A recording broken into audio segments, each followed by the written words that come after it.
Hello, welcome to the webinar, Opening Pandora's Box, Evaluating the Integrity of Water System Monitoring. Glad to have so many people with us today. We're pushing close to 200 here. Hopefully we'll get to that point because it's good information that I think anybody in the water industry needs to know, and hopefully that will prove to be beneficial to you in your work. Just a few logistics for questions. Steve and Nancy will take questions at the end. Just type them into the question panel, which you can access on the panel on the right side of the screen. Open up questions, type those in, and when we get done, they will answer as many questions as they can as time allows. Also, for your information, this webinar is being recorded. It will be shared, as was the original previous webinar from earlier in the month. This will be shared on ASWA's website. It's asdwa.org, and look in the events menu and you will see a tab for past events, and all of our previous webinars and other events that we have recordings, copies of, information on, are listed there.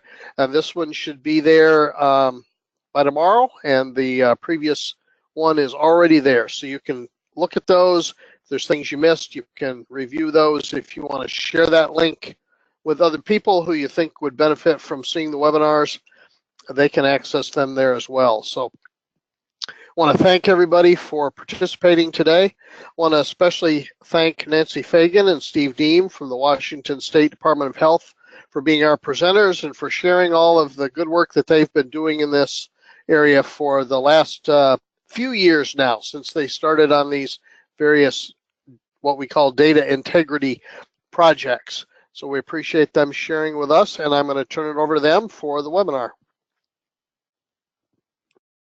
Welcome, and thank you for joining us for the second presentation in this series. This is Steve. And this is Nancy. Now, a good presentation, no matter the medium, webinar or person-to-person, really the art of telling a good story. And you look into history, the ancient Greeks, not only were they masters in developing mathematics, local government, forms of government, and philosophy, they could craft some stories so good that they're still told today. And one of those stories comes from Greek mythology and is the departure point for today's talk. So Pandora was the first woman on Earth. She's created out of earth and water, and each of the gods gave her a gift: intelligence, persuasion, curiosity, kind of the ideal water professional. And Zeus gave a box to Pandora as a gift for her wedding with the strict instructions: don't open it. And of course, she opened it, letting loose all the ills of the world, including inaccurate data. Wow. To this day, opening Pandora's box refers to situations where an often good action leads to a whole slew of unintended results. Now, that might seem like a pretty negative title to lead a talk off with, but that same mythology tells us that there was one thing left in the box. Scholars? Yes, hope. The belief that things can get better. So today, over the next 74 minutes, we are going to explore data integrity associated with the disinfection of water.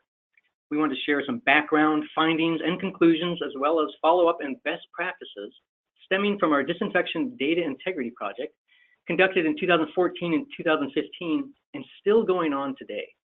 While the initial study focused on surface water supplies, these findings apply to all sizes and types of water systems, regardless of source type, and the findings also apply to water system distribution practices.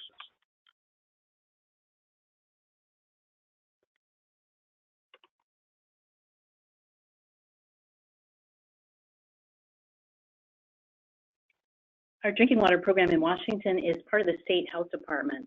Our mission focuses on public health protection. We work with local health jurisdictions, water utilities, EPA, other states, equipment manufacturers, and ASWA, who is hosting this webinar series. We know that partnerships are vital to our success. Because some of our audience might have missed the first webinar and are not familiar with Washington State, we feel obligated to set the stage, so to speak, but we are mindful to give some new information too. So, Things haven't changed much in 2 weeks. There's still just over 7 million residents. We're still located next to the Pacific Ocean, and we are still on the front lines protecting the US border from Canada.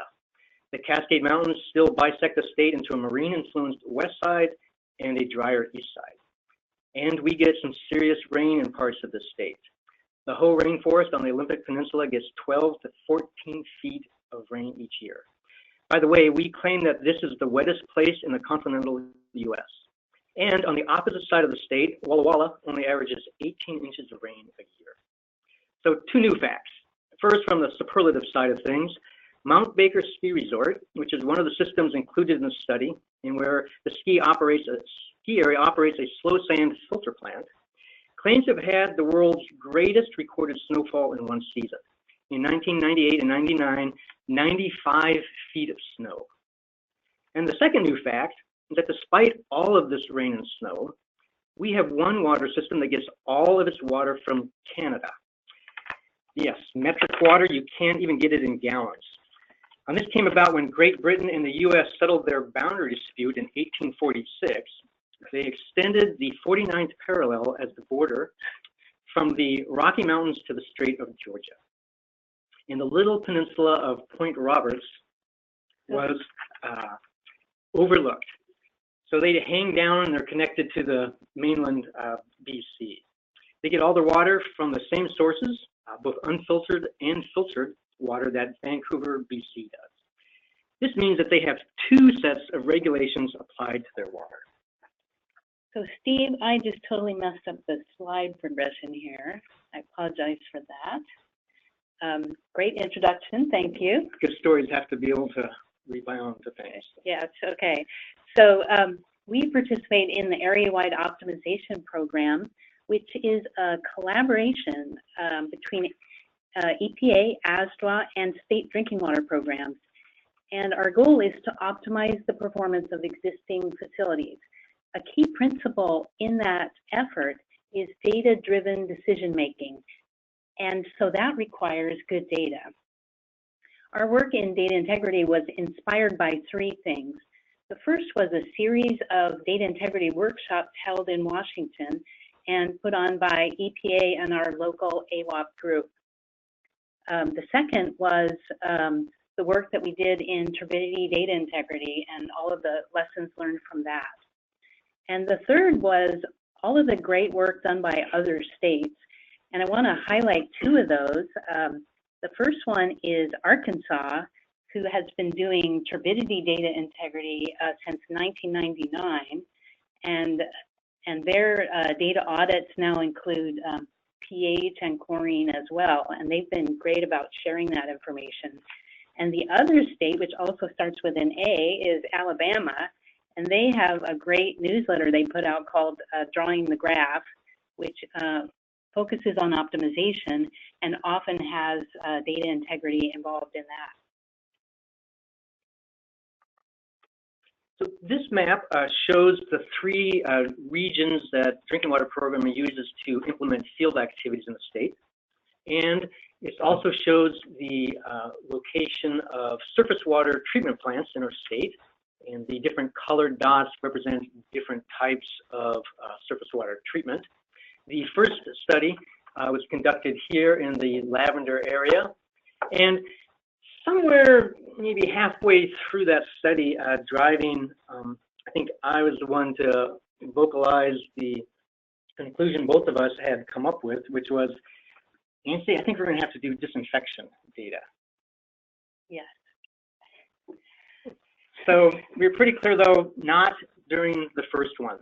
So we decided we would continue with the same area, and we would just cover all of the remaining surface water treatment plants in that region, remove any possible bias we would have.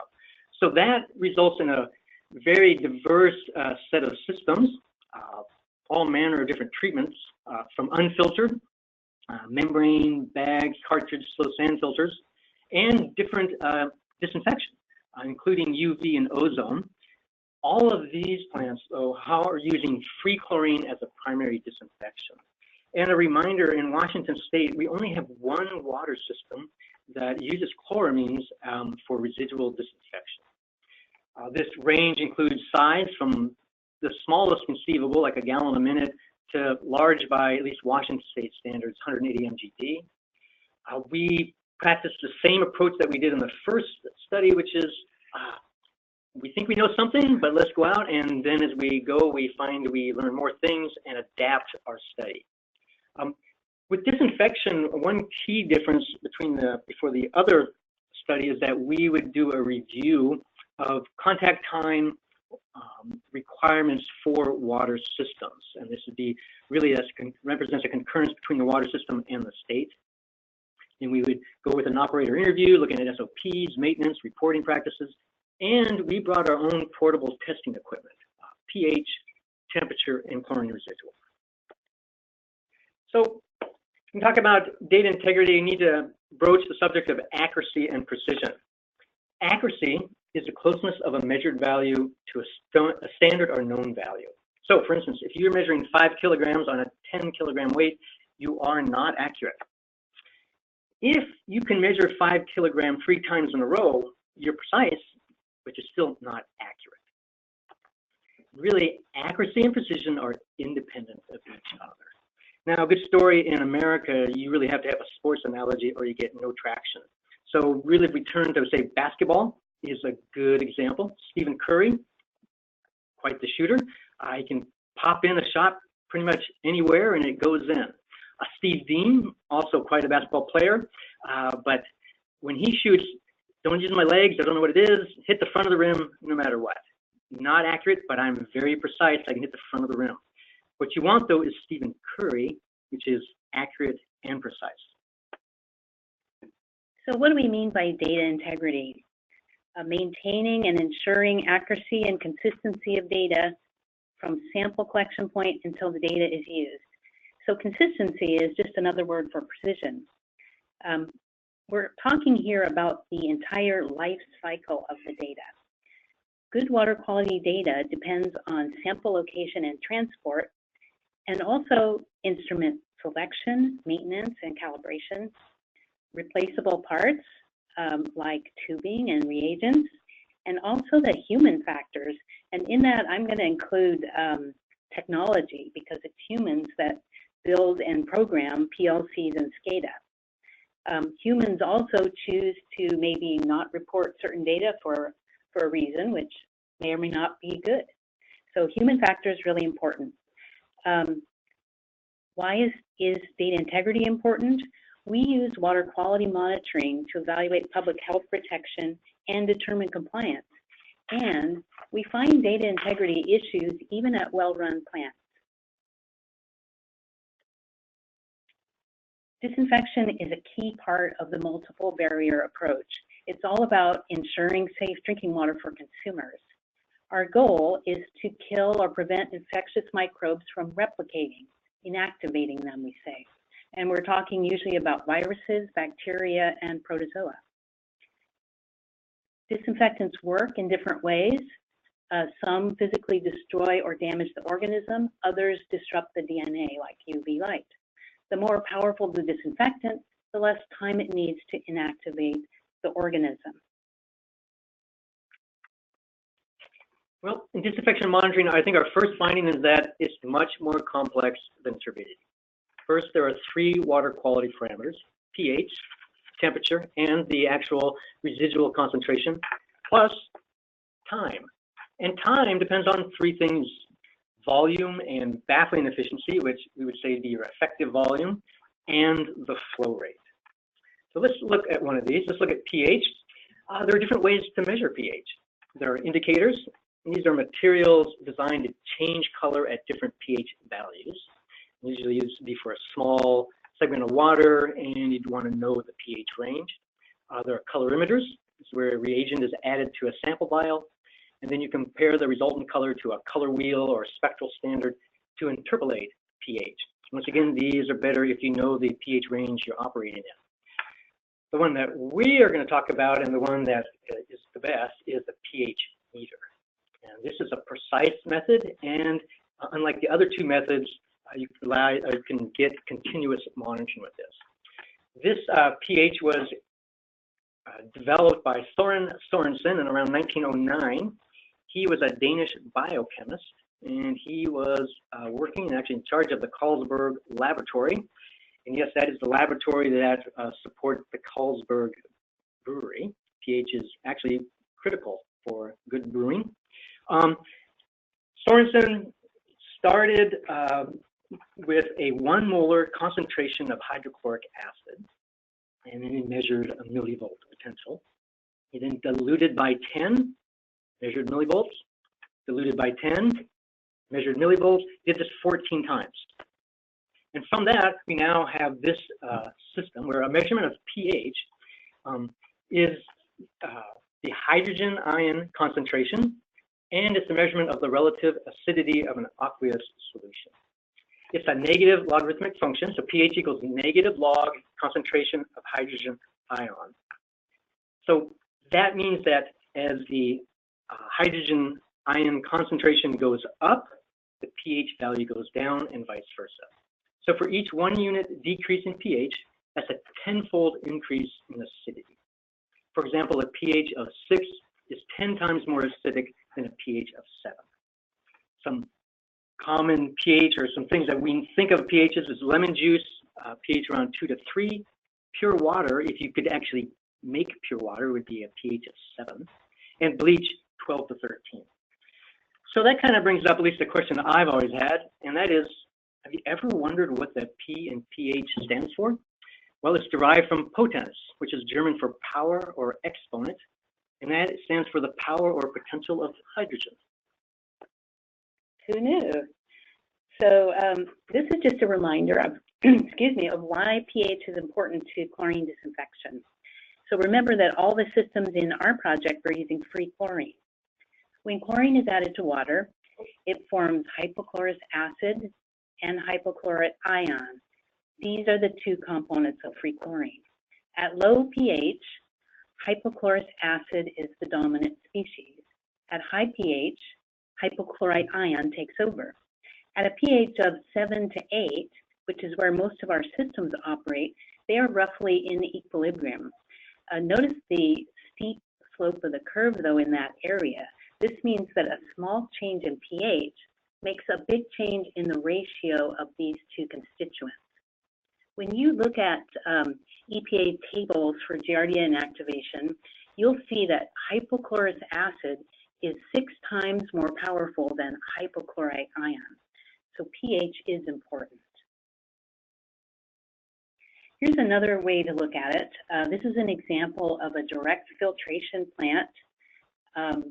They receive a filtration credit of 2 log, or 99% for Giardia removal, and that means their disinfection has to be able to inactivate 1 log of Giardia. They have a temperature on this day of 7 degrees C.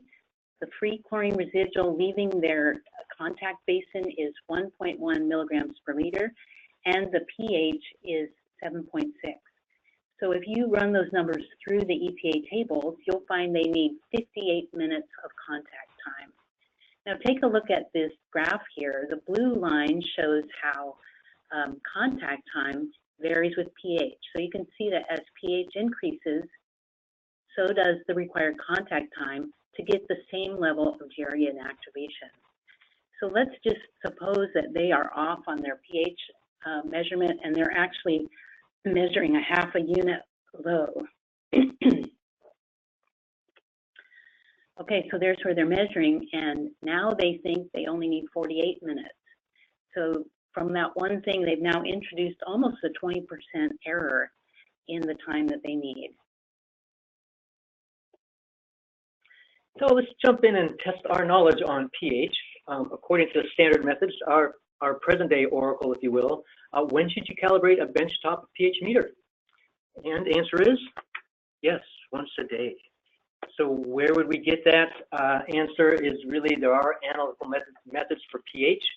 Standard methods, 4500 H+, that's where we would be going to. There are also some EPA methods, 150.1 and 0.2. 0.2 refers to online.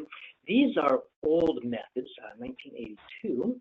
EPA has recently come out with a revised method, EPA method 150.3, that covers both benchtop and continuous. And then the ASTM also has a method or standard for pH. So Steve mentioned that we have 33 systems in this project. One of them actually uses ozone, which doesn't depend on pH. But of the 32 remaining, 3 were using pH indicators and well, they were like color wheels, the kind of spa or pool style equipment that you can buy at Walmart. So clearly these cannot be calibrated. 5 of the 32 never calibrate. Of the 27 that do calibrate, 5 only used 1 buffer. And only 3 systems had standard operating procedures for measuring pH. Several systems were collecting samples from blow-offs or other taps that create a spray aerating the sample. And many of our systems use water that has pretty recently been melted snow, and so they struggle with getting a stable reading. There are specialized probes that can help with that, but we found that they were rarely being used. Finally, we found that many more systems are now using online pH meters. There's confusion about how to calibrate and verify them. And there was an outdated and confusing method that was the only method we could find. It was 150.2 that dealt with this issue. So we found there's a lot to measuring pH. Of all the parameters we looked at, we found it to be the most difficult to measure. It's sensitive to time, it's sensitive to changes in temperature, to the way you collect the sample, such as aerating the sample, how you care for and maintain the probe, even the age of the probe, calibration and verification procedures. We also found as we reached out to people in the industry, there were differences in accepted practice around transporting the sample, whether it should be swirled or stirred or quiescent, how you calibrate, how you verify, 1 buffer, 2. Yeah, just to interject. So we didn't know, actually we realized as we went through the project, wow, we don't know a lot about pH, and we were getting conflicting information. So we reached out to water quality labs, researchers, both consultants and in university settings, and manufacturers. And we were somewhat taken back by the variety of answers we would get, and acknowledgement by these experts that yes, there are problems with what is the best practice. For example, most of these professionals would acknowledge that pH needs to be measured in place. You can't collect it and transport it to a lab somewhere else. Well, you can, but you are opening yourself up that the pH is going to change.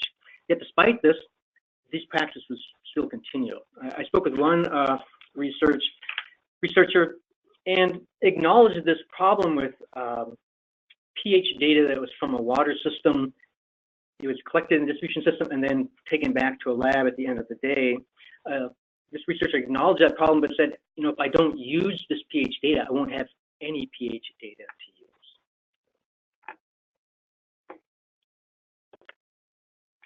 So for our own use, we developed these tips. So we measure in the field. We don't bring the samples home. We found that using consistent procedures is really important, so we wrote them down. We allow our probes to stabilize on both temperature and pH, and we do that by putting them in a sample of the water for about 5 minutes before we even collect the final sample and measure it. We calibrate with a minimum of 2 buffers that bracket the pH of the water. Often when we go out in the field, we don't know what the pH is going to be, so generally we would use 3 buffers to calibrate. We also have been recently using a different buffer than we calibrated with to do a verification. There are actually other tips, but it's just too crowded of a slide already.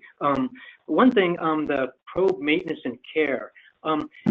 We've been told that the probes degrade with time, whether you use them or not.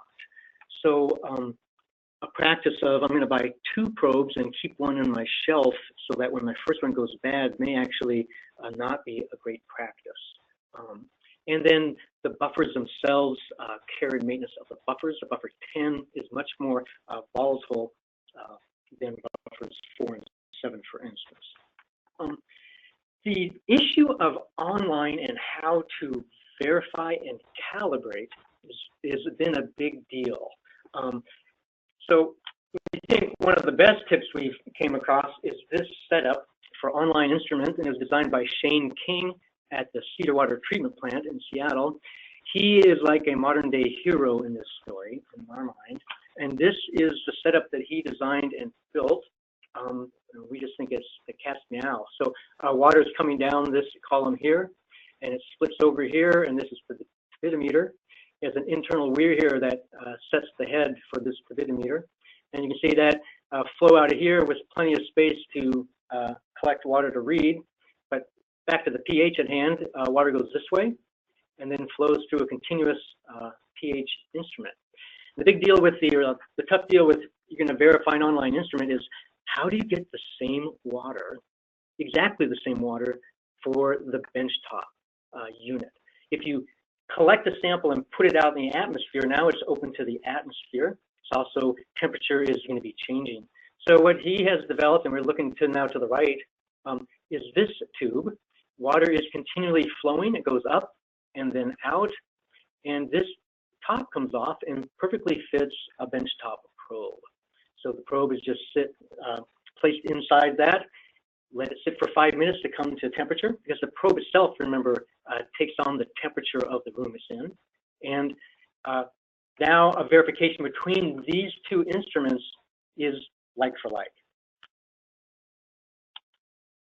So let's shift over to temperature. And temperature, like pH, makes a big difference on chlorination effectiveness. Cold waters take longer.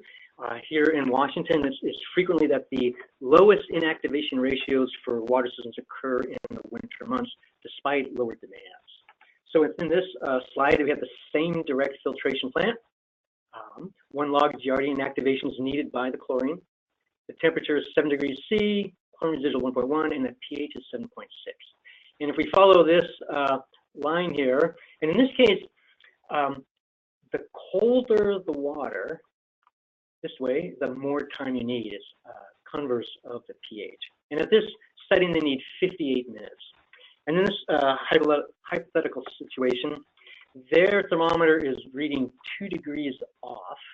So in this case, they think they need a contact time of 50 versus 58 minutes. So just a 2 degrees Celsius difference results in a 50% error. 14%. Sorry. Okay, a quiz. So according to standard methods, how accurate should your thermometer be? So plus or minus 0.2 degrees C, plus or minus 0.4, plus or minus 1 degree, or plus or minus 2 degrees. So if you answered 0.4, you know your standard methods. And here's the method, 2550, 22nd edition. It allows for any standard liquid in glass or electronic thermometer. It needs to be able to detect temperature changes of 0.1 degrees C or less, accuracy as listed there, and you need to periodically check that against an NIST certified precision thermometer. So NIST stands for National Institute of Standards and Technology. And periodically, we think it means once or twice a year. That's not really specified in the method. So what did we find? 28 out of our 33 plants did not have equipment that met the criteria that I just gave you. So questionable equipment. And the same number had absolutely no verification. So it was what it was. This example here was a plant thermometer that was only marked in 1 degree Fahrenheit increments, and it happened to be reading 6 degrees low. So now we're going to turn to chlorine residual itself. Once again, there's standard methods that cover this. There are actually a whole bunch of them in the series. Most people are using the DPD colorimetric method. So what did we find?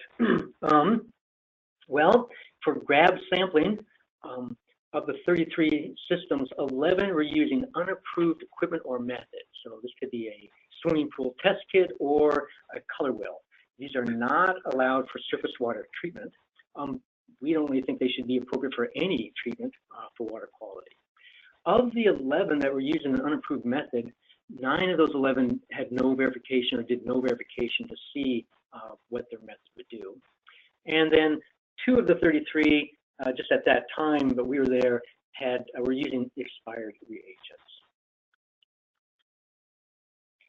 So we were visiting one plant, and the operator said, "I can't believe you let people use these test strips." And we said, "What do you mean?" So we all took a measurement, all 3 of us, Steve and I and this operator, and they were all over the map. And that opened our eyes that, oh, just because something's an approved method, which the test strips were, doesn't mean it's good. So we started looking into this, and we decided, test strips really weren't very good. But we got some pushback from our staff as well as operators.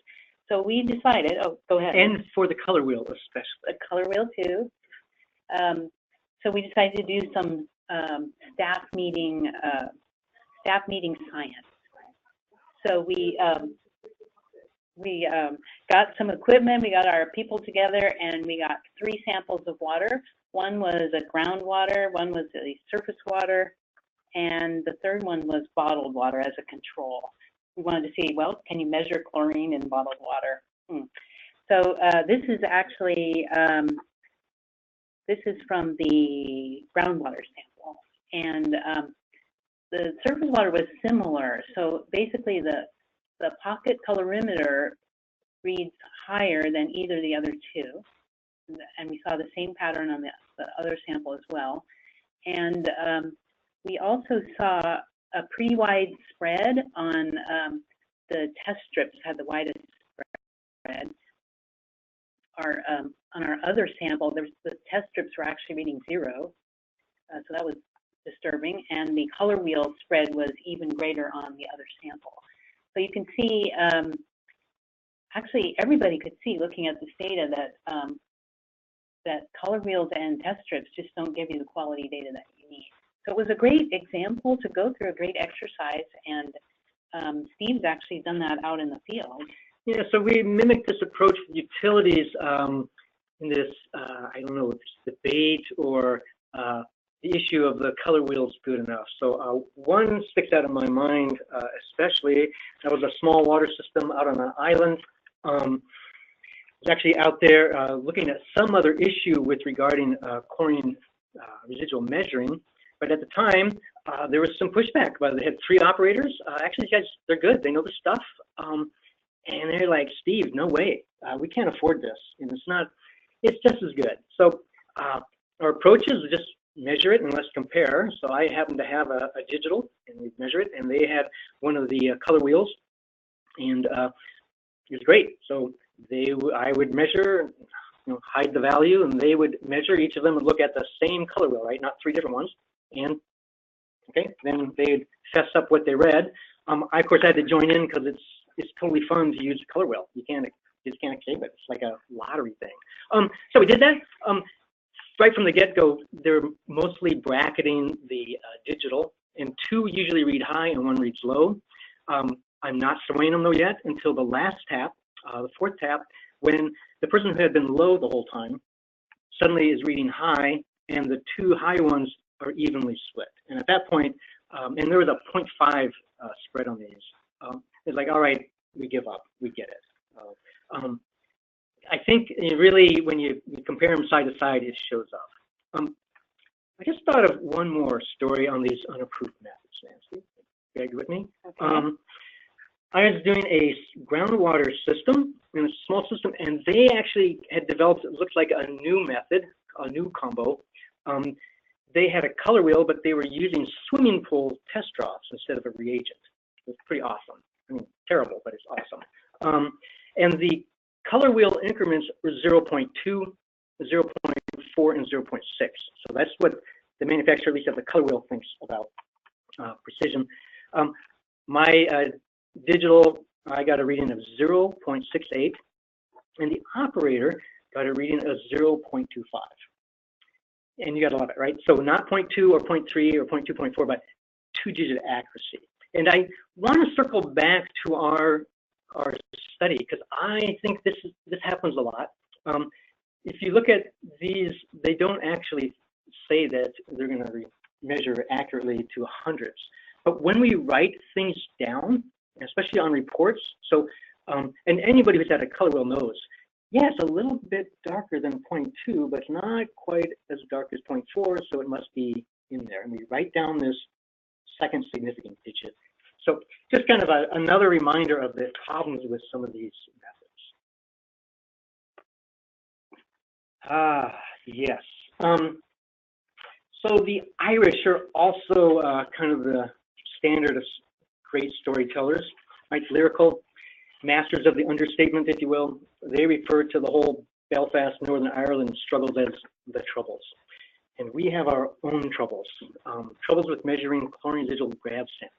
This is with the digital device. As we've continued our exploration of data integrity, we found that direct real-time measurement and comparison is really one of the best ways to learn how different people and organizations do things, and a great way to prompt discussion and learning. So we have taken to bringing a digital chlorine measuring device almost everywhere we go. And then we just measure side by side, no words, no suggestions, just measure and compare results. And it's wow. So these are just some of the findings that have come from that.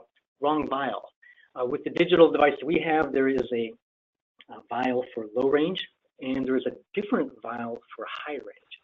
At a water system that was doing a startup procedure, which by the way was excellent, I was reading 1.10 free, and they were using the wrong vial, and they were reading 0.28.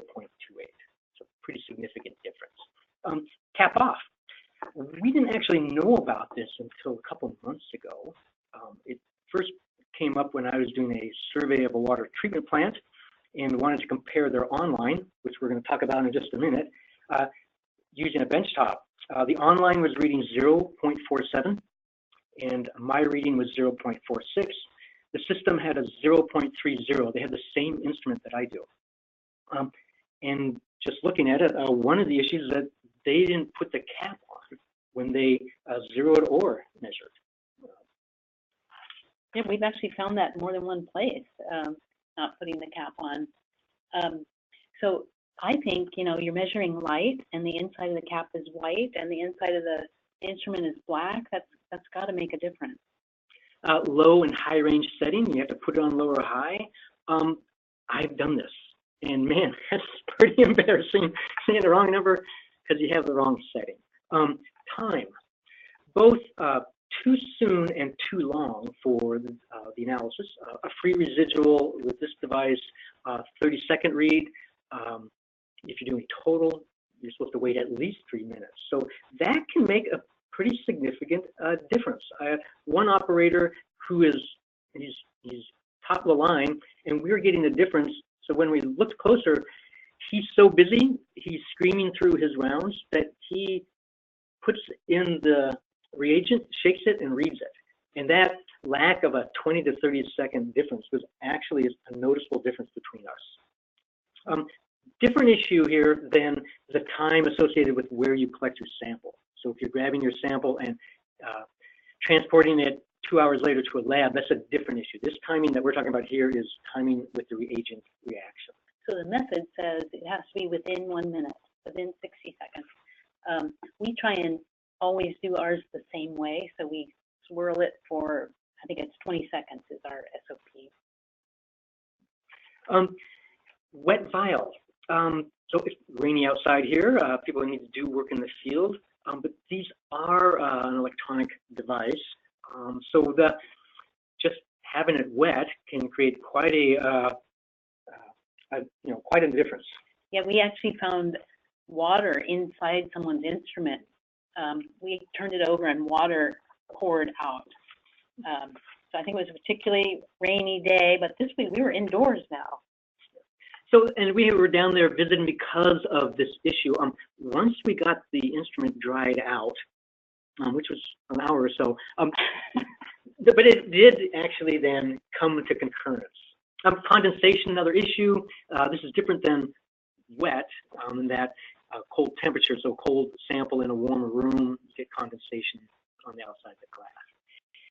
And we continue to see stained vials. So the reagent, that bright pink color, will stain the glass, and that will affect your zeroing and your subsequent readings. It has some pretty impressive stained vials in use. And then just care, scratch vials.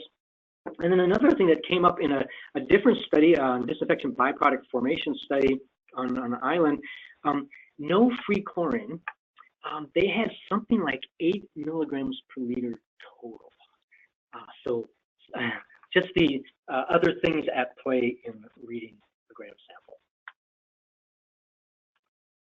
Okay, oh, there was one other thing, some people like to take multiple readings, so they'll put the vial in and they'll press the read button and it'll come up with a number, and then they'll press again and again and again, and then they'll tell you, well, it doesn't say consistent, the time is passing.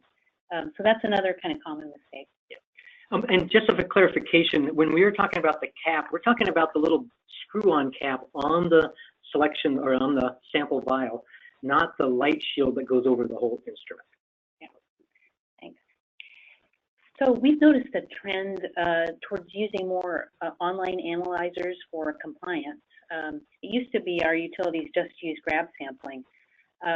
So more and more people are using amperometric. So I thought it would be good to go through just a quick description of the two and how they differ. So colorimetric, that's like the Hawk CL17. It's looking at the intensity of color from the reaction of chlorine with the DPV indicator. So the deeper the color, the higher the chlorine concentration. Amperometric, on the other hand, is looking at an electrical current generated by the reaction of chlorine with the electrodes. So the larger the current, the higher the chlorine concentration. So the colorimetric have some advantages. They are factory calibrated, so you don't need to recalibrate them in the field. You only need to do a verification. They are relatively independent of changes in sample pH, temperature, and chlorine concentration. And they're the only method that's approved just by itself as an approved method without using method 334. Amperometric, on the other hand, have a quick response. They're a true continuous reading. There are no reagents to change. There's no waste stream, and they're pretty low maintenance. There's some membrane electrolyte maintenance that needs to be done, but when compared to the tubing replacement of the CL17, they're easier on that front. On the negative side, looking first at the colorimetric, it's a batch process. They're giving you a reading every 2.5 minutes, so you get a slower response to change. You also have reagents which need to be changed monthly, and you have to deal with this waste stream. And also there's a tubing replacement maintenance item. The amperometric on the pro side is they have on the negative side, they have a greater sensitivity to changes in sample pH, temperature, flow, pressure, and chlorine. So the setup is very important, and you need to be measuring in a pretty narrow water quality range for them to be accurate. They also can become fouled by iron and manganese, and you can't really calibrate them. You have to calibrate, I say in quotes, by comparison with a portable or lab instrument. And for you to use these for compliance, you have to follow EPA method 334. So let's take a quick look at that method. This is required if you're going to use this type of device for compliance monitoring under the groundwater rule, or the Surface Water Treatment Rule family of regulations. It's a performance-based method. It allows any online chlorine analyzer, and it requires a grab sample reference method, that you can't use a color well. It requires proof of performance and routine QC. So for the grab sample method, for the actual collector and the online analyzer.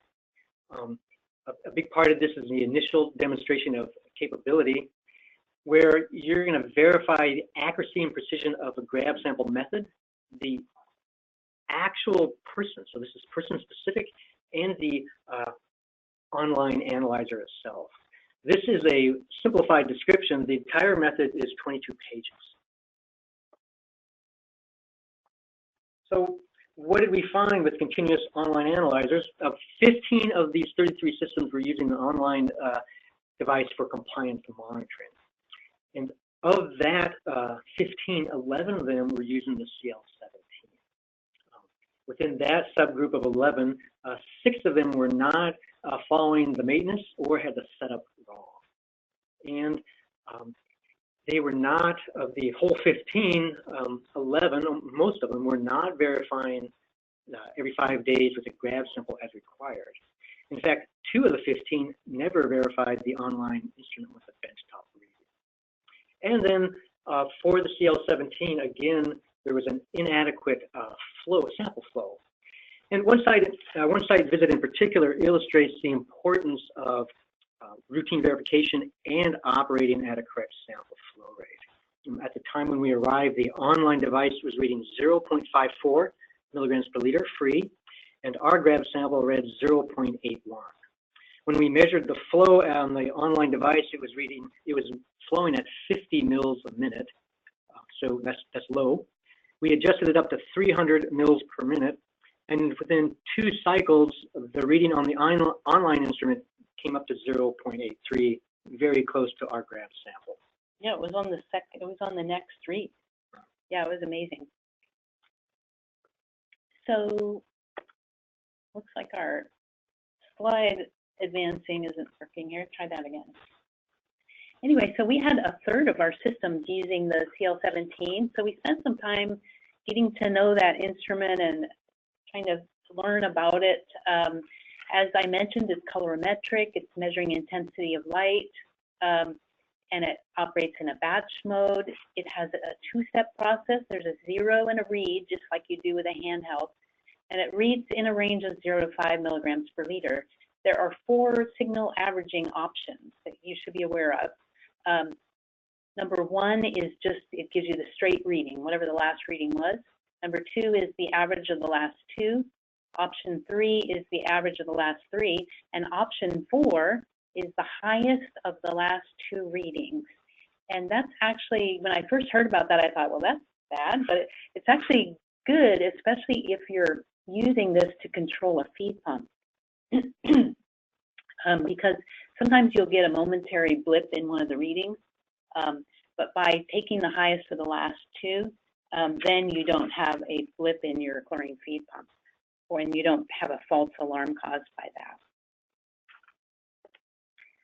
So continuing on, the flow rate is really important. So an ideal flow rate, according to the service text, is around 300 mils per minute. Either low or high flow causes low readings. What isn't in the manual is how the heck do you measure the flow? Because this is a batch process. You can hear the little pump inside whirring away. So what we learned is that you measure from the drain during the 30-second flush, and you'll know that that's happening by the pink color. If it's quiet, you can also hear the pump as it changes settings. So you take a sample during that 30-second flush, and if you measure for the entire 30 seconds, just multiply by 2 to get mils per minute. If you take a 20-second flush, then multiply by 3 to get mils per minute. Pretty simple. And if you look at the manual, it's got this sketch here. So here's where you would actually measure that sample right here. Hopefully you have an air gap here and not a hard clump. Another thing about this is it needs to have a constant head, and so the manual shows you with this being a 24-inch constant head above the box, and they have a setup here that you can purchase for to make sure that that's happening.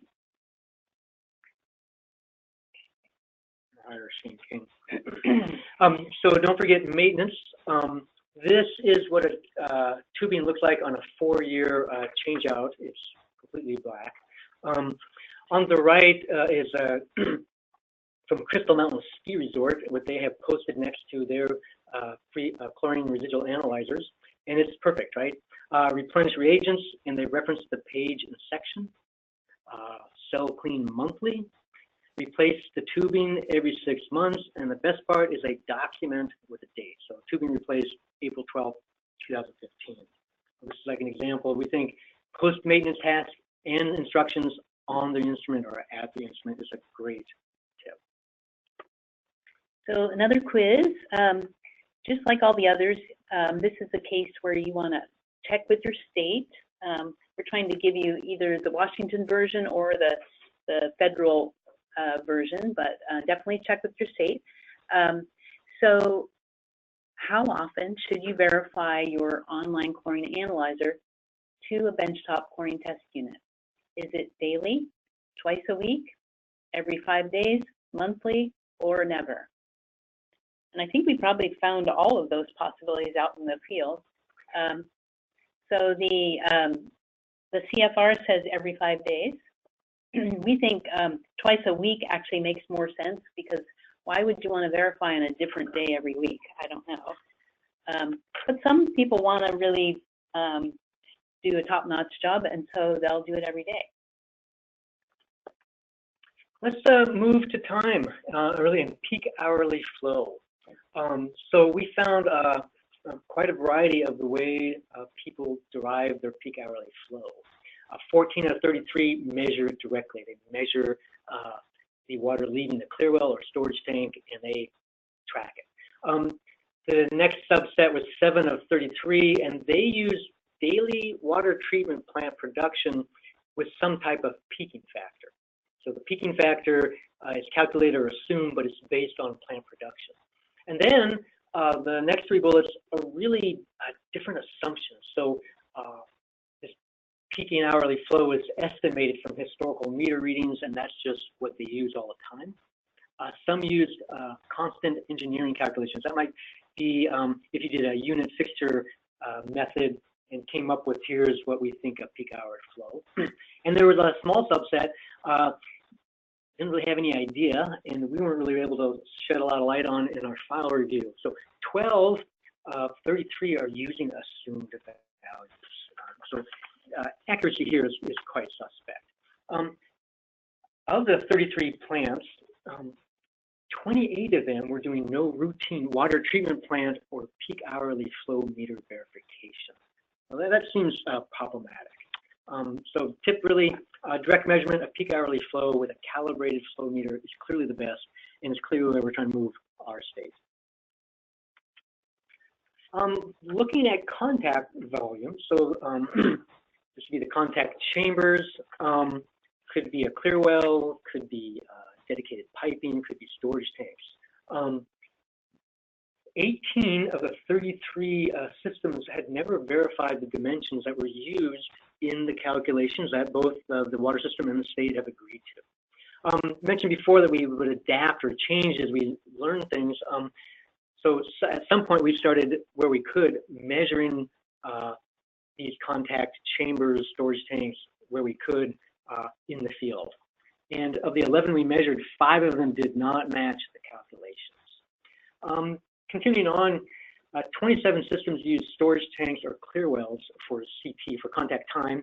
And so that means the water can change, obviously, at the height. The water level is going to change during the course of the day. 13 of those 27 did not record the water levels. We also had systems, 5 of them, they had no level measuring devices whatsoever. If you look at this picture, the little treatment plant is in that brown building, and there's a ladder that you can access a hatch that's up in the what is white in this picture, And that is the only way to know how much water is in that storage tank. We also ran across a couple where the calculation was based on that there's a minimum depth that's supposed to be shown each time, and some operators were unaware that that assumption exists. Just look at the results from just one system. We measured the volume in this tank. The calculations assumed 50,000 gallons, but primarily because of the overflow height, the true volume in this tank is 44,000 gallons, or 11% error before we even start. This tank also had an assumed minimum water level. It was assumed to be full, so I'm not sure about that one. But the actual depth when we were there was 11 feet. With our calculations came out to just under 33,000, or 35% less volume than we thought. The next thing we looked at was baffling efficiency. So just to quickly review, higher baffling efficiency means less short circuiting. So flow in a long pipeline, we would say has a baffling efficiency of 100% or 1.0, and a tank with a separate inlet and outlet that's unbaffled would be something around 10% or maybe less. So there's a whole range that we see out in the field. In our state, many systems had assigned empirical baffling factors. 9 out of 27 had a baffling efficiency greater than 0.1, and 8 of the 9 had never been verified by a tracer study. These were assumed values. Of the 7 that had internal baffles, 5 of those had never been inspected. These are a couple examples of things that we saw. The one on the left was an unbaffled storage tank, but it had been assigned a baffling factor of 0.3. So that looked suspicious to us. It seemed overly optimistic. The one on the right, there's a stainless steel tank back here with a question mark by it. This was a manufactured tank, and the manufacturer had rated it with a 0.7 baffling factor. On the outside of the tank, there was a cross-section of what the internal baffling was supposed to look like, but there was no way to actually verify that. There's no porthole or viewing of any kind. You'd have to disconnect the inlet or outlet pipe, and then you'd only have a 3 or 4 inch hole. So that was a big question mark for us. Was that really accurate?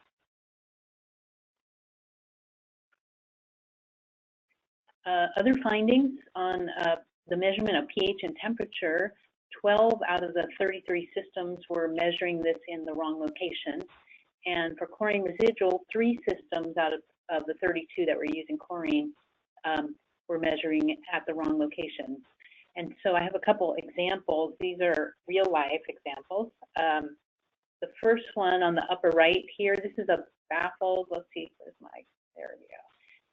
Baffled storage tank, water's coming in here, it's injected with chlorine right as it enters the clear well. Water flows through, comes out the end here, and they told us that they were measuring the chlorine at point B, but this clear well is actually below the floor of the treatment plant, and all the sample lines are hidden from view. And we discovered that the piping was not what was we all thought. They were actually measuring from point A. So that means instead of measuring the lowest residual in the clear well, they were measuring the highest. The example down at the bottom, there's actually an upstream storage tank where they get their contact time. So water flows from that storage tank into this pipeline, and they boost the chlorine right here, and they were actually measuring the chlorine for contact time right here at point A. But this is so close to the injection point that it was actually being influenced by the chlorine injection here. And so they were measuring too high of a value. So what they needed to do is move the point back farther up the transmission line or the pipeline to a point just after the storage tank. want to take a look at, well, how can this happen? How can you get these differences between many smart people? So looking at here is the plans for Clearwell. Get that over there. So it's a rectangular Clearwell, and it has baffle walls in it, here and there. So this is originally, they took the volume, they took the depth times the area and came up with a volume for this Clearwell. But if you look closer, what's really happening is at point A, this is where water enters the Clearwell, and then it flows this way. So this volume is not really there for contact time. And it's at point B where the chlorine is injected. So all of this, while it is a volume, is not providing any contact time. Water then theoretically will flow around, which it does. And then at this point C, the pH is adjusted. So really now we have a second phase within the same contactor. So this needs to be accounted for. And then water flows out here, and this is where a series of 4 pumps intakes are located. So depending on which pump is operating, your contact time is really from here through here to the first pump. And this is a not uncommon thing that happens. So some other findings. 6 of the 33 systems were not calculating the inactivation ratio daily.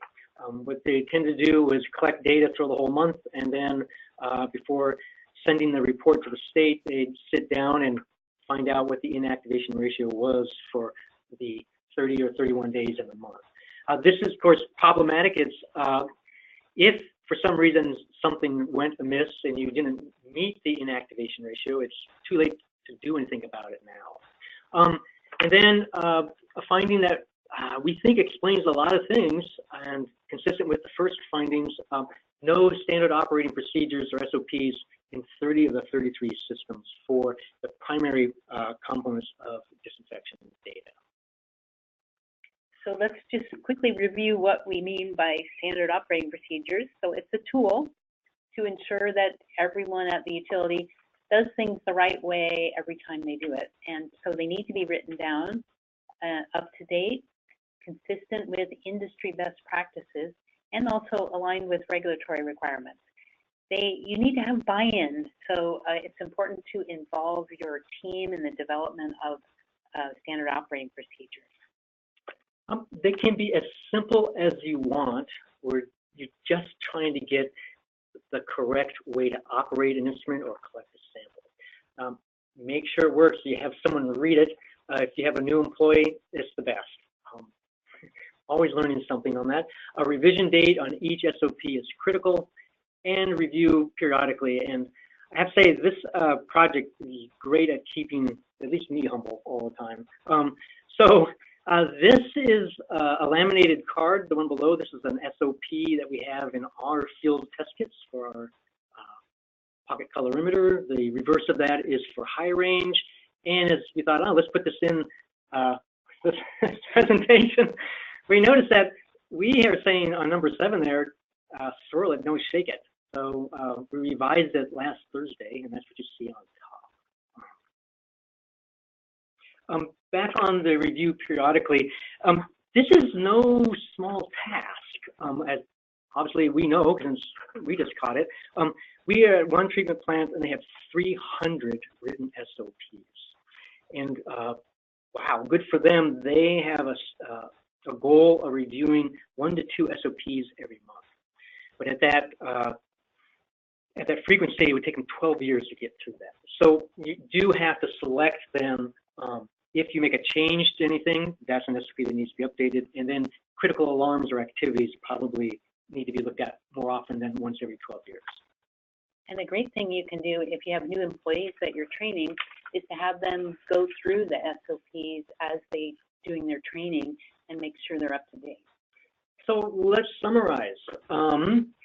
Well, issues that could impact data accuracy and precision were found at every one of the 33 plants. One system had only 2 issues, and all the rest had more. 11 systems had at least 9. The average across all 33 is 8 issues.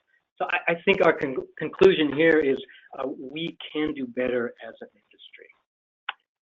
All right, so we got this, I'm hoping, an epic tale. But all the epic tales, like the Odyssey, they have grand challenges. So here is your grand challenge. Which of these parameters, just backtrack, we started measuring things in the field, and then we would use what we thought was more accurate data and compare it to what they were using at the time and calculate out the inactivation ratio. So based on that, it's not all 33 plants, but on the ones we could do, which of these produced the greatest error? And so if I had done this study, I would say that's crazy, because I knew the answer was going to be chlorine residual. So let's go a little bit more. How great was the error? And let's start with chlorine residual. Guesses? You guys could, anybody could type fast, could pop up a question, but we got to get going. 19%. And guesses for pH or temperature? That's pretty good guess there. 38 and 39%. In contact time, the greatest error that we saw, 183%. So it's a pretty staggering difference. So as you can imagine, based on these findings, we had quite a list of follow-up items that we had for ourselves. But because contact time had such a large impact on disinfection data, we decided to start by verifying baffling factors. So we started another project, and our goal was to confirm the empirical baffling factors for a number of water systems. And we ended up having 32 systems participate in a tracer study project, and we completed the project last summer. So I just want to go through some quick findings with you. These are the overall results, and the dashed line is any point on the dashed line means that we correctly had identified the baffling factor for that system. So just to go through this, on the x-axis is the assumed or design baffling efficiency, so that goes from 0 to 1 or 0 to 100%. And then the y-axis is what we measured as a result of the tracer study. So 5 of the systems actually were exactly what we had assumed. 6 data points were above the line, meaning that they actually had more contact time than we thought. Their baffling factors were higher than we thought. But the majority, 20, were actually worse than we thought. Okay. Oh, wait, so I don't know if you're saving me or not, but what about the dot all the way there in the lower right? So that one we're going to talk about. If you can just hold on for a minute, we'll get to that one. Okay, so we had some surprises as we did this. Quite a few of the systems that participated had dual clear wells. So a split clear well that was basically a mirror image of each other, and we had always made the assumption that the flow was a 50-50 split. And many of these were small systems. They were trying to save money, so they didn't put individual meters on each side. So here's an example of some of the data we got. In this case, the T10 for one side was 38 minutes, and for the other was 73 minutes, which we interpreted as a 1/3, 2/3 flow split. We were able to adjust the valve on the side that has a shorter time and equalize them out more or less. But that was an eye-opener, and we didn't just find it in one place. Another one, let's see. This is the one you were asking about, Steve. So you probably recognize this one. Oh, God. All right, I just have to say, stop, I can't take it. So, I mean, one question has to come up with, how can somebody be off from you assumed a 1.0 and it actually have 0? Well, you know, who do you have working for you? I can only say that I was young and very idealistic. I just come back from the Peace Corps, and this consultant told me. Actually, that's true. It was really a great idea. I was the review engineer that came up with, I didn't come up with it, but approved this. This system, in response to the surface water treatment rule, had to get contact time. And really all they had was this Mount Baker silo storage tank with an inlet pipe here and an outlet pipe. And this engineer's quite creative solution was to install 18-inch corrugated piping, assuming plug flow, through this storage tank. But yeah, so we decided as part of the tracer study project, you know, I was a little worried since it's corrugated piping, maybe they wouldn't be getting the complete cross section. So I thought, let's check do a tracer study here, and we'll check the tracer as it comes out of the outlet of the pipe. So I got a call, it was during a staff meeting from the consultant that was doing the work for us, and he said, we've been going 16 hours and we haven't measured anything coming out of that pipe. So it turned out that not only was the pipe disconnected from the inlet, but it was cracked throughout it. Different spots. Yeah, throughout its length. So it basically, we were completely bypassing the piping portion of it, and because the inlet and the outlet were so close, we were almost completely bypassing the tank itself. So this is one where it's once again the inability to verify the integrity of the internal baffling led to problems. And we have a little slide problem right here. Okay, here's another one. This is that one that I pointed out before, the stainless steel manufactured tank. There's the cross section that we got from the manufacturer. So instead of a 0.7 when we did the tracer, we actually got a range, but we ended on a 0.4. So quite a bit less than we thought. And you know, we've had some other manufactured tanks that have been proposed in our state, and they're not always what the manufacturer says they are. And this one presented a concern to us because this is actually an ozone contactor. So ozone, a pretty aggressive chemical. Once again, the inability to see if internal baffling has changed is a big problem. So we're still having a little trouble with the slide projection. You may think we kind of jest with the Pandora's box, but there have been so many ripples. We're wondering if there were other boxes inside the Pandora's box. And that has led us to a whole slew of follow-up activities listed here. One of the feedbacks we got from operators was, hey, this is great information, but no one has ever told us this. We are routinely going to continuing education classes, and nobody is talking about these type of things. So we took that as something that we should provide. So we found external funding, SRF funding, and found an awesome instructor, and he's conducting day-long hands-on lab skills training. We conducted 8 of them. We have 3 to go. Our goal is that a representative from every single surface water system in the state will attend one of these trainings. We continue to investigate pH methods. There's still an outstanding issue that needs additional work. We want to eliminate the color comparative methods for chlorine residual monitoring. And then we looked at revising treatment plant report forms. If we want a system to verify their online instrument every 5 days or twice a week, then we should put that out there and guide them that way. Monitoring guidance for systems and our staff. We are evaluating more. There's a lot of treatment plants in our state. And then the last thing, not even the last thing, but these findings impact other programs. The lead and copper rule, water quality parameter monitoring distribution system. If you're collecting them and taking them to the lab, what does that mean? Groundwater disinfection, fluoridation, and DBP formation study, along with this study, indicate maybe some concerns about disinfection byproduct program. So if you want some more information, we did publish the findings from this project in the Journal of the American Water Works Association. I also put up this article again from the last time, plumbing a sample to a process analyzer and how you can get to that.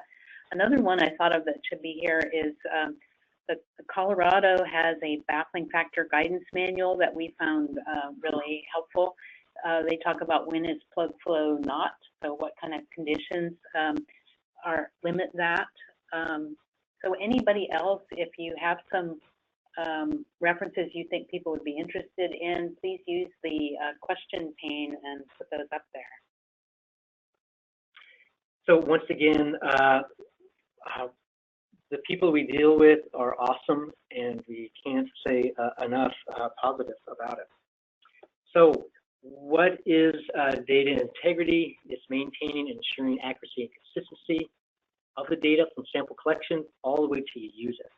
And since it's an epic tale, I guess the moral of the story is verify often so we can trust our data, and so people will trust us. So we've come to the end of our presentation. We have about 10 minutes, I think, for questions. And remember, you can type them into the question pane.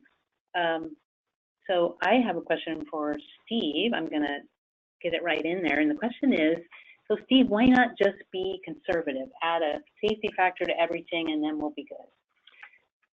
Funny you should ask. So one of our findings from this study is we think that we are Department of Health, are a factor in this inaccurate data. And part of that is we are public health professionals, and we always want to be conservative. And I'm doing a little finger thing there on the conservative.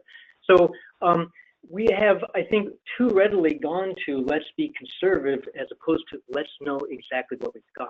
And then what happens over time, or even right at the moment, we no longer know what we have. So when somebody's asking you a question, instead of being able to say, speaking from knowledge, speaking from this is how I did it, this is what I've got, we speak from, oh, a generalities, well, we're being protective and conservative. I actually think we lose credibility in people's eyes. You can also be too conservative. Crystal Mountain Resort, Nancy, I think you were actually the lead on that. Yeah, so that was a case where they had 2 storage tanks providing contact time, and one of them actually was taken out by a landslide. And so now they had to make a decision about whether to issue a boil water advisory or not. And using the old conservative values, yes, the answer was yes. We have to shut down the ski area, notify all the residents. But if you actually looked at more accurate representation of how much contact time they really had, and they didn't need to do that. So I thought that was a really important lesson. All right, so we have a question here. Since that one's me, this one goes to you. Do you prefer the ampermetric or colorimeter for online monitoring? Nancy. I always get heckled when I say this, but I like the colorimetric because they seem more stable. I know they have a lot of maintenance, but I think they're a workhorse. I'm going to put a plug-in for the ampermetric just to maintain balance in this. But okay. Actually, one nice thing about the ampermetric, they do look like there might turn out to be more work. But what I really like about them is you have to nail down your grab sampling capabilities, and each person has to do that. I think there's a benefit to that. Okay, so we have a whole series of questions here. Here's a question: if pH is above 9, how does that factor in the CT calculation? On the EPA tables, it stops at 9, and we have a separate table that we provide to people if they ever reach that point. We don't have systems that normally run that high, but sometimes if you have a algae in your source, you could end up with some high pH. So it's based on a study that was done, and I can, if you're interested, I can send you a copy of what we use in that case. The next one says, if a pH meter goes out of calibration, does it tend to read too low, too high, or could it be either? I think our experience is it could be either. And one of the challenges with pH has been if you don't have a second device with you, how do you know your number is correct? And we've been finding some ways to answer that question. But from our, it looks like you could be on either side of what the true pH is. So here's a comment from someone from Tennessee who's letting us know that the requirement for verification of an online analyzer there is every 5 days. Let's see, here's a question. What chemical was used in your tracer studies? We had 2 chemicals. We used fluoride and potassium chloride. We had 2 because sometimes fluoride can be controversial in certain communities, but potassium chloride didn't always work either, because when you get to high flows, it becomes impractical to just have enough of the chemical. So there were 2 cases where we actually used free chlorine. This was on post-filtration, and it was with systems that had very low chlorine demand. Next question. The lab skills training classes cover chlorine residual, pH, and temperature. So all 3 of those parameters, and they include collecting a sample, which is just as important. We didn't really talk about it in this presentation. It included turbidity as well. Oh, sorry, and turbidity. Mm-hmm. I knew that. Let's see. So the next question, that was just a compliment. Thank you. Okay, can you show the slide with the reference to the paper on plumbing sample 2? Okay, hang on, let's see if we can go back. How do you go back? Nope. Okay. There you go. There you go. So there's that sample again. Somebody asked for that, but you will be able to see the recorded version, so you'll be able to look at any of these slides that you want afterwards. Does high chloride concentrations affect ampermetric chlorine readings? So it's trying to measure a current, so anything that impacts the current can impact the ampermetric reading. And that's why you have to compare it to a benchtop unit. I think the main thing is you need stable, relatively stable water quality, because since you're calibrating against another meter, if you read the manual for each of these, they'll tell you what kind of range they can handle. So that's an important thing to look at for different equipment. Is the PowerPoint going to be available on your website eventually to us, but it will be up on the ASDRA website by tomorrow morning, we're told.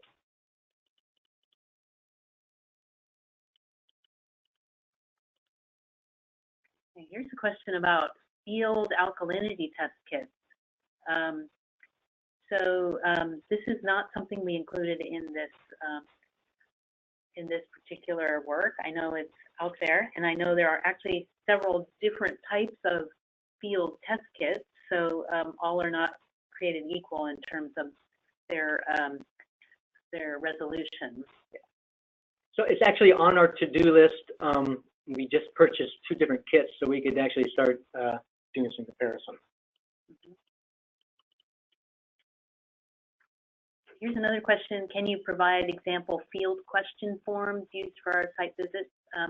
Yeah, we'd be happy to do that. If you just send us an email. Yeah, just send us an email. And what we try and do, if we're collecting information from a menu structure, we try and follow that menu structure. But for this particular study, as opposed to the turbidity one we talked about earlier, there's such a variety of things at each plant. It's kind of hard to come up with an easy form. Okay, so here's a question for you, Steve. During your site visits, have you come across a utility that has a written procedure on how their CT is calculated? For example, what are the inputs and where do they come from? Yes, we have. And we're trying to encourage water systems. In the state of Washington, there's generally a separate sheet for your calculating your inactivation ratio. And our suggestion is put all the assumptions, put the equations on that form as a footnote at the bottom. It just says exactly where you get the data. So it includes, I read meter ABC and pull this data. So yes, we have. That's a good question.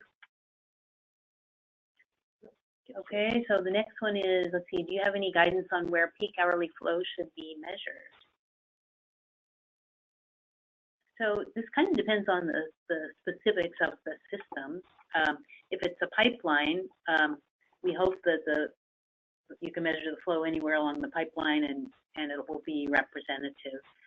For clear wells, we ask our utilities to use the higher of the inlet or the outlet. And in some cases, there's an outlet weir on the clear well, so the flow being treated through the treatment is actually the flow going through the clear well, more or less. But in a clear well where the level changes, often the high service pumps will actually have a higher peak hourly demand than the production of the treatment plant. The next question, this person operates a simple groundwater system that has chlorine disinfection treatment only. They're using a pocket digital colorimeter for measuring free chlorine residual. They're saying they never calibrate the instrument. Based on what you are saying, every 5 days I should be calibrating for the manufacturer's recommended procedure. Is that correct? So that's actually referring to the verification is for an online instrument. For a handheld, there's a couple ways to handle that. One is you can buy secondary standards, which are useful if you drop an instrument and you're not sure if it's still reading correctly. You can put those in and make sure they read the secondary standards correctly. Another thing that's better is to measure a sample of known concentration. And so you can actually go through a procedure to do that. You can compare two instruments. You can take it to a larger system and compare it to if they have a more sophisticated water quality lab. So the 5 days only applies to online meters. And one of our kind of a subset is we're trying to develop right now some classes on best practices for monitoring chlorine residual with a grab system, or excuse me, grab sample like you're using. And I think that is most of our time. So yeah, it looks like we're almost out of questions here too anyway. Thank you. Well, thank you everyone for listening in. We really appreciate it. We have another webinar in 2 weeks that's designed for states. And so the focus there will be on how do you have a data integrity program at your state? What are some of the challenges and solutions for those? All right, we're going to turn it back to Azwa. All right, thank you, Steve and Nancy, for doing another excellent presentation. Hopefully provided a lot of good information for folks. And look for the recording on our website, www.asdwa.org, under the Past Events tab in the next day or so. And this recording and the prior recording will be there available, and hope you'll look at those again, learn something new that you may have missed the first time through, and also feel free to share those with others who would benefit from this information. So thank you all for joining us this afternoon, and have a good rest of your day.